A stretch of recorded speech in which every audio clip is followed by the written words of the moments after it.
За өнөөдрийн засгийн газрын хурлаар аяж жуулчлалын төвийг байгуулах асуудал шийдвэрлэж байгаамаа.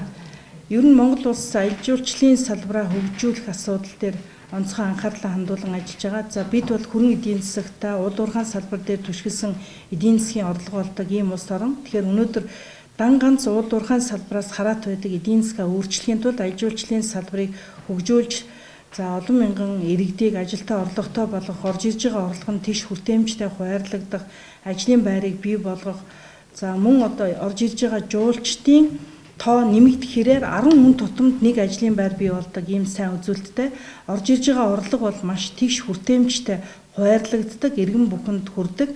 Үйлчилгээний салбар болгоны үйл ажиллагааг дэмждэг ийм сайн талтай. Тийм учраас аяж жуулчлалын салбарыг хөгжүүлэх энэ бодлогыг бол онцгой анхаарч аяж жуулчлалын хөгжлийн төвийг бий дааж байгуулж эдийн засгийн эргэлтэнд оруулах, аяж жуулчлалын салбарыг бодлоготой болгон хөгжүүлж Монгол Улсын засгийн газрын үйл ажиллагааг дэмжин ажиллах ийм боломжоор бол хангаж байгаа. Ингэснээр бид гадаадаас ирэх жуулчдынхаа тоог нэмэх тухайга бид их олон жил ярьсан, олон удаа ярьдаг. Яг ямар бодиттой ажлыг хийсэн бэ? Гадаадаас ирэх жуулчин маань юу үзсэж харах вэ? Хаана очих вэ гэдэг асуудал бол бидний өмнө тулгамдсан том асуудал байдаг. Өнөөдөр бол Монголын аяж жуулчлалын салбар бол зөвхөн хувийн эрчлийн аж ахуй нэгжүүдийнхээ нуруунд дээр үүрэгдэж яваа.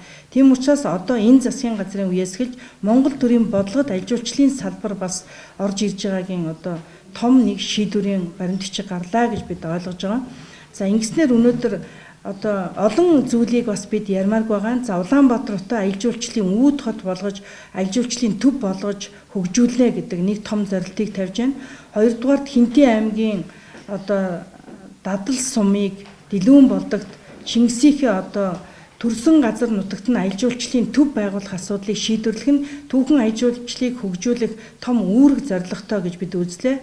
3-дугаар дэлхийд хамгийн томд нэрлэгдсэн цэнгэг устай дэлхийн 2-дугаарт ирэмблэгж байгаа Хүсгэл нуураа бид аяж жуулчлалын том төв болсон гэж үздэг. Тийм учраас энэ төвийг бий болгож байгаа, тэнд үйл ажиллагаа явуулж байгаа аж ахуй нэгжүүдэд өндөр шаардлага тавьж эко аяж жуулчлалыг хөгжүүлэх чиглэлээр байгаль орчныг экологийн хувьд хамгийн зөв зохистой ашиглах тийм стандарт шаардлагыг гаргаж тавиад тэнд аяж жуулчлалыг хөгжүүлэх бодлогыг хэрэгжүүлнэ гэсэн ийм үндсэн зарчмуудыг өнөөдрийн засгийн газрын хуралдаанаас шийдвэрлэлээ.